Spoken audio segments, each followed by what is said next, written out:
Pemirsa Sekolah Birokrasi Channel, jika kita menyimak berbagai media maupun beberapa kali pidato daripada Presiden Jokowi yang mengingatkan kita bahwa saat ini tengah terjadi apa yang disebut dengan krisis, namun terasa itu di saat tahun 2023 yang akan datang. Tentu ini harus bisa disikapi oleh semua pihak. Dalam konteks sekolah birokrasi, maka tentu birokrasi harus bisa juga melakukan upaya-upaya adaptasi dan berujung pada kemampuan untuk melakukan berbagai inovasi-inovasi, baik di dalam hal kebijakan, berbagai program, kegiatan, maupun jenis-jenis layanan yang mampu memperkuat daripada fondasi ekonomi kita yang suka tidak suka itu akan terkena dampak. Nah, tentu wajah birokrasi kita ini mestinya bisa menyesuaikan diri.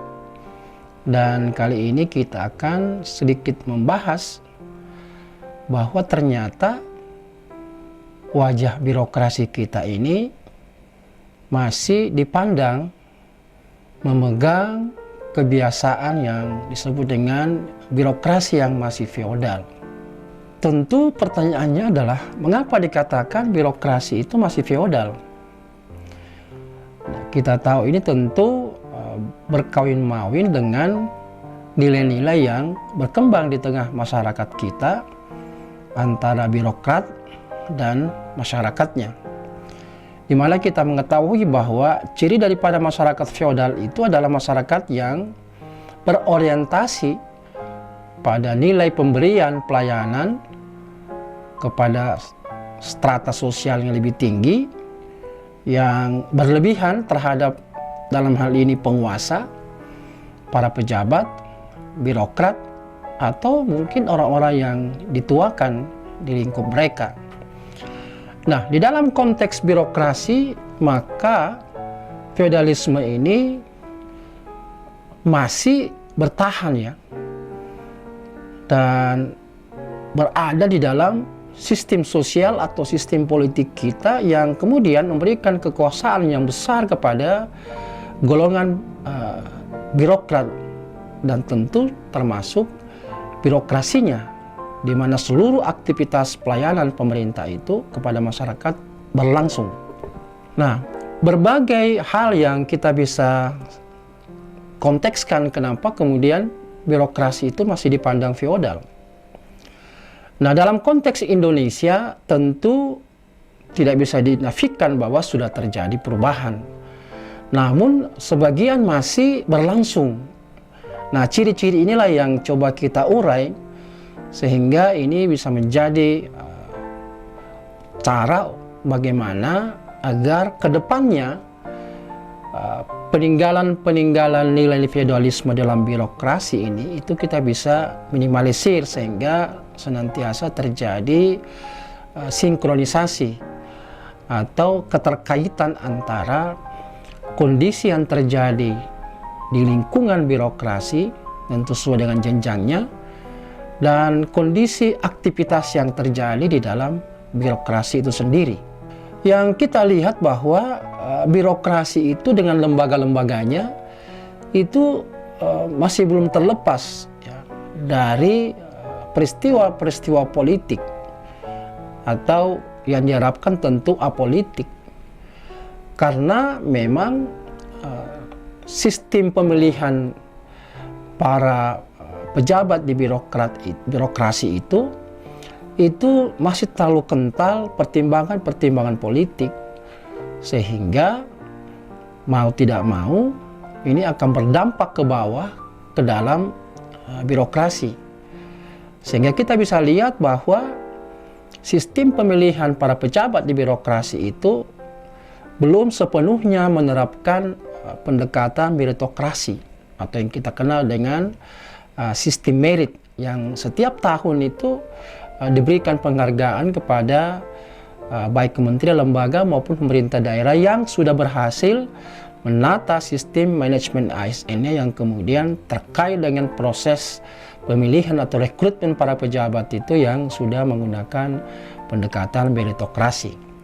Nah, ini tentu berdampak jika tidak diterapkan dan tidak adanya komitmen yang kuat daripada pimpinan di daerah, yang berdampak kemudian penentuan para pejabat itu kemudian tidak berbasis pada profesionalisme.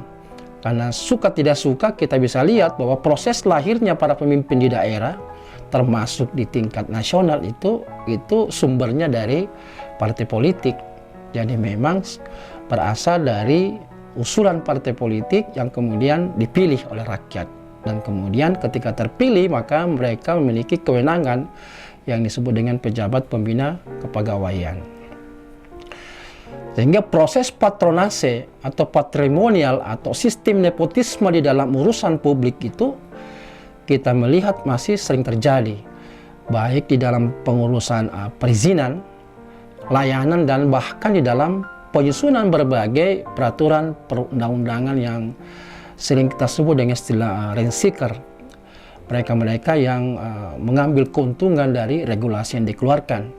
Karena itu Presiden Jokowi memang kemudian fokus pada upaya bagaimana proses perizinan ini bisa lebih dipermudah, karena salah satu reformasi birokrasi tematik yang diharapkan oleh Presiden Jokowi itu bisa terlihat hasilnya dalam 2 tahun ke depan sampai di akhir masa periodenya itu adalah bagaimana terjadi peningkatan investasi, dan peningkatan investasi ini sangat berkait erat dengan perizinan, kemudahan di dalam perizinan. Karena itu kita bisa lihat bagaimana kemudian di dalam kabinet ini kemudian mengeluarkan apa disebut dengan Omnibus Law dengan konkretnya berupa Undang-Undang Cipta Kerja yang mampu menyederhanakan 70 lebih undang-undang menjadi satu. Yang lainnya kita bisa lihat bahwa para pejabat birokrasi itu dipilih masih dominan ya berdasarkan kualifikasi pertimbangan non rasional dan bukan atas dasar profesionalitas, namun karena patron klien dan political consideration of distribution gitu yang terlalu dominan, sehingga sulit kita bisa mengharapkan bahwa birokrat di mana birokrasinya diisi oleh orang yang profesional, yang kompeten, yang mampu kemudian menciptakan berbagai inovasi-inovasi yang dibutuhkan dalam situasi kondisi lingkungan yang tidak menentu, apalagi yang kita sebut di awal tadi di tahun depan. Sehingga ini memang dibutuhkan inisiatif-inisiatif dari seorang pimpinan untuk bisa memanfaatkan secara optimal SDM-SDM yang ada di dalam lingkup kewenangannya. Yang lain kita bisa lihat feodalisme itu masih kental adalah formalisme yang masih tinggi atau sering disebut dengan standarisasi, di mana berorientasi regulasi, sehingga birokrat itu lebih berusaha mewujudkan tujuan pribadinya dibandingkan dengan pencapaian sasaran-sasaran program di masing-masing unit organisasinya. Nah, ini tentu sebuah kendala tersendiri. Dan ini kita bisa lihat bagaimana kemudian kawin-mawin antara kepentingan para birokrat dan kepentingan para legislator di DPR itu yang kemudian kadang-kadang memanfaatkan momen itu untuk lebih dominan kepentingan pribadi yang terakomodasi atas nama kewenangan yang mereka miliki. Sehingga tidak jarang kemudian kita lihat bahwa praktik-praktik korupsi dan kolusi antara eksekutif dan legislatif itu lalu kemudian diendus oleh KPK, lalu kemudian mereka tertangkap. Berikutnya, birokrat itu lebih berusaha mewujudkan tujuan-tujuan pribadinya dibandingkan pencapaian sasaran-sasaran program. Nah, ini memang kita lihat bahwa proses perencanaan pembangunan itu kita mengenal ada 4 sumber ya. Ada top down, ada bottom up, ada bersifat teknokratik, dan ada bersifat politik. Nah, ini cenderung bisa disalahgunakan atas nama sumber-sumber perencanaan itu yang kemudian tentu diiringi dengan sejumlah alokasi anggaran. Nah, tentu diharapkan bahwa anggaran itu tidak bisa diberikan begitu saja tanpa terukur sejauh mana dampaknya bagi masyarakat yang terkena dari program yang mereka rancang. Ya. Berikutnya bahwa struktur tradisional dan modern itu di dalam birokrasi ternyata bersama-sama ya, dan saling bersandingan, sehingga masih sulit kita bisa membangun sebuah struktur organisasi yang modern yang mengedepankan struktur yang efisien, namun fungsi-fungsinya itu bisa lebih efektif, karena disadari sekarang bahwa terlalu struktur organisasi yang sangat gemuk itu akan memberatkan gerakan-gerakan mereka, sehingga kemudian kita lihat bahwa Presiden Jokowi menghendaki adanya reformasi birokrasi, khususnya bagaimana menghilangkan beberapa lapis daripada struktur birokrasi yang dipandang itu menjadi penghambat. Dan ini sebenarnya arahnya sudah benar, di mana kemudian mereka-mereka yang menduduki eselon 3 dan 4 itu kemudian diimpasing menjadi pejabat fungsional, lalu kemudian model kerjanya dirubah menjadi berbentuk tim, sehingga terjadi fleksibilitas dalam bekerja. Dan ini sudah tertuang di dalam Permenpan nomor 6 tahun 2022, maupun bagaimana membangun tim yang baik dalam Permenpan nomor 7 tahun 2021. Yang lain kita bisa lihat bahwa sebagian pejabat pemerintah itu lebih mengejar kekuasaan dan keuntungan material dibandingkan memberikan perhatian pada kesejahteraan masyarakat.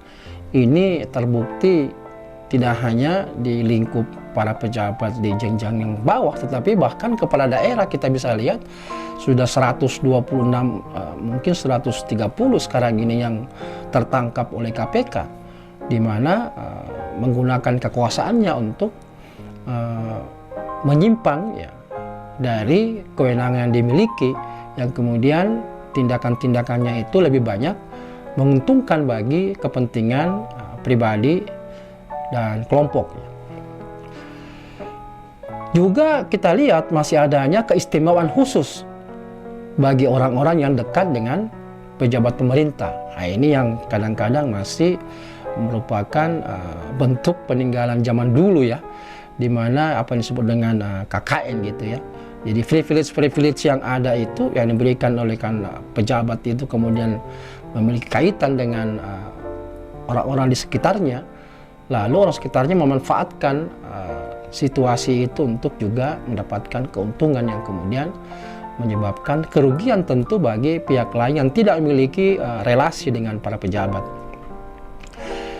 Dalam situasi formalistis ya, nilai dan norma itu kadang-kadang kita lihat itu hanya diterima di tingkatan mulut ya, atau hanya dengan kata-kata, tetapi diabaikan di dalam praktik nyata.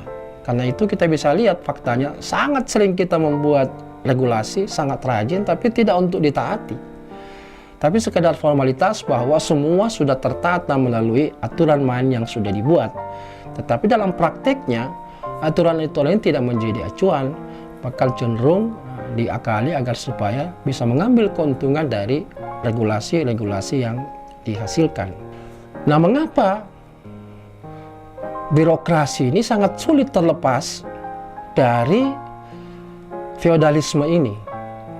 Nah, itulah yang kemudian oleh Rix menyatakan bahwa birokrasi negara berkembang itu disebut dengan birokrasi salah model, karena adanya akulturasi antara keinginan untuk membangun birokrasi yang modern dengan kondisi nilai-nilai budaya masyarakat yang ada di mana birokrasi itu beroperasi. Nah, ini yang belum bisa dipisahkan secara rasional, tetapi masih mutual simbiosis. Nah, kenapa sampai tidak bisa begini? Karena memang birokrasi kita itu belum pernah mengalami disrupsi. Seperti di industri kita tahu bahwa terjadi disruption 4.0 ya. Sehingga kemudian kebiasaan-kebiasaan para pelaku bisnis dengan mengedepankan keunggulan-keunggulan yang selama ini dengan belum mampu untuk menyesuaikan dengan adanya disrupsi digital yang menyebabkan kemudian terjadi perubahan model bisnis yang sebelumnya tidak pernah mereka perkirakan. Nah, demikian juga dengan birokrasi. Birokrasi dengan polanya, dengan tradisinya, dengan sistem dan desain birokrasinya, desain sedemikian rupa, dengan prinsip seperti sekarang yang kita lihat itu masih menggunakan pola mesin, di mana struktur birokrasi seperti ini itu berasumsi bahwa masyarakat itu stagnan, tidak mengalami banyak dinamika dan tuntutan, sehingga semua proses birokrasi itu dilakukan secara regulasi gitu, secara teratur gitu.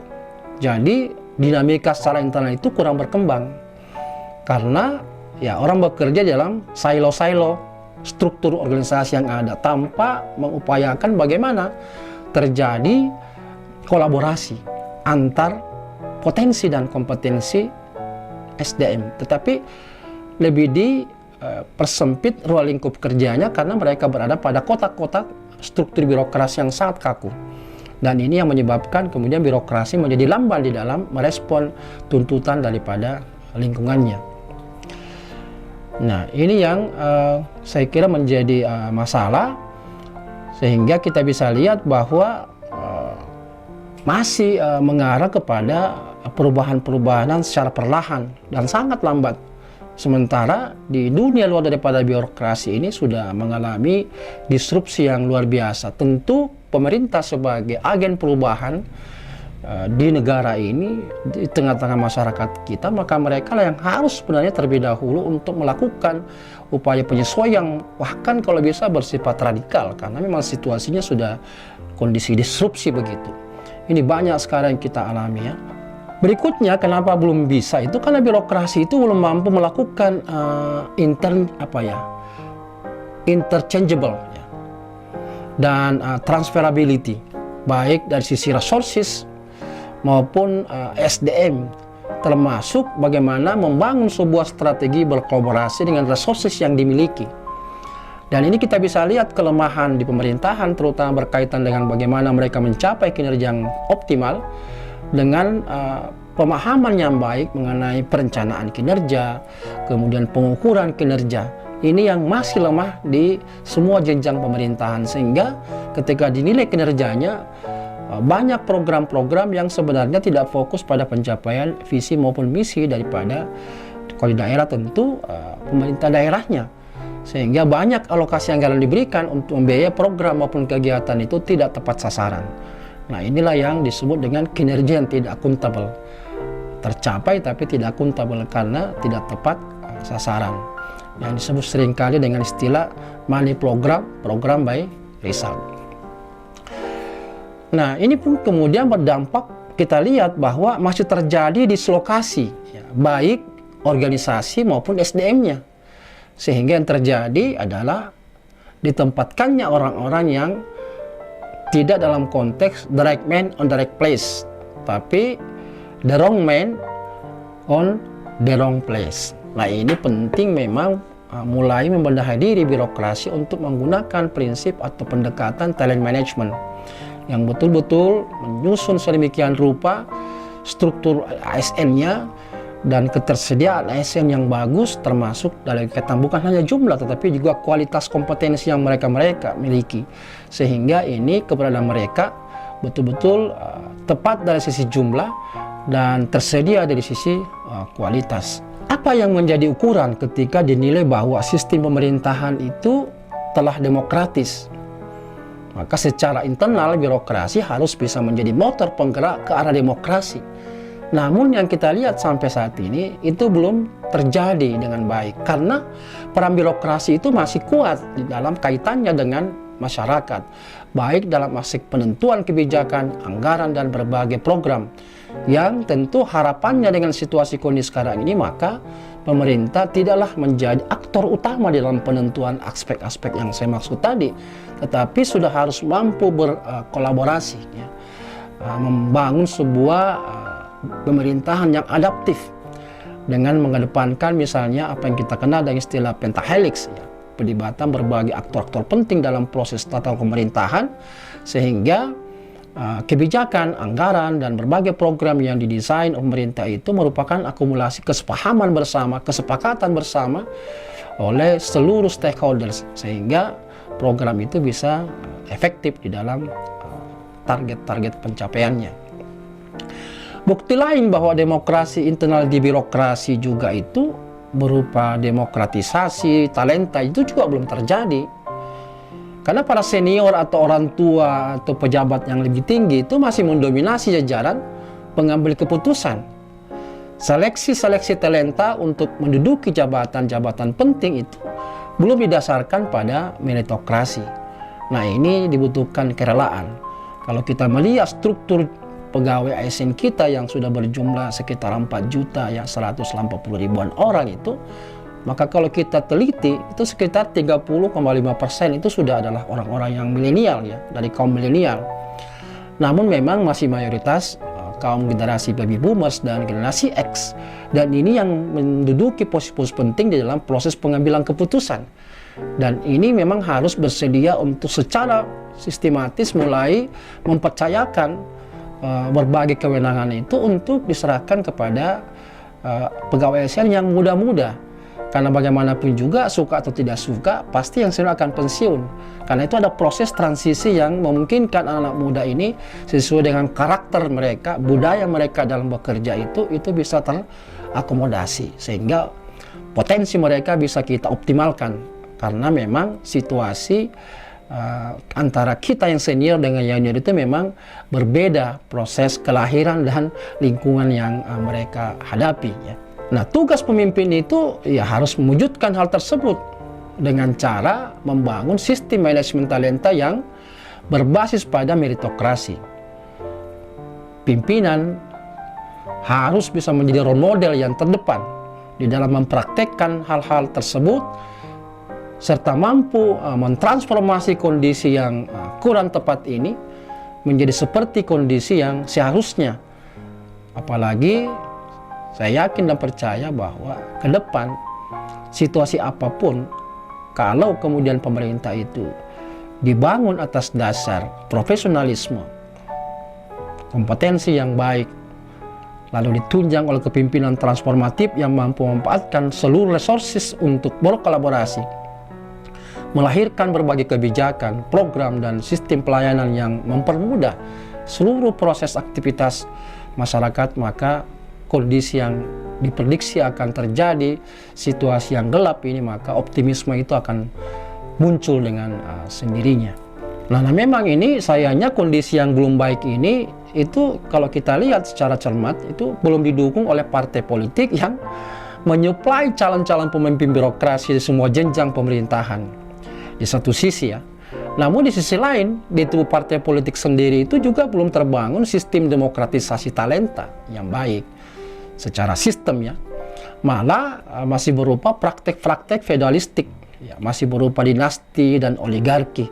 Proses pergantian pimpinan politik di partai politik masih mempraktekkan praktek-praktek dinasti dan oligarki, sehingga tidak heran kemudian kalau proses rekrutmen kemudian pada calon-calon yang diajukan baik presiden maupun kepala daerah itu masih kental praktek-praktek itu, bukan mengedepankan bagaimana bangsa ini keluar dari situasi yang kurang baik ini dengan mengusung calon-calon yang memang jelas track recordnya baik dari sisi kinerja maupun gagasan-gagasan tentang bagaimana keluar dari situasi yang bakal dihadapi, sehingga masyarakat memiliki peluang untuk menilai calon-calon mana yang diharapkan masyarakat itu akan bisa menjadi katalisator yang baik bagi masyarakat, sehingga masyarakat memberikan kepercayaannya kepada calon-calon presiden yang pada saatnya ketika terpilih mereka tidak merasa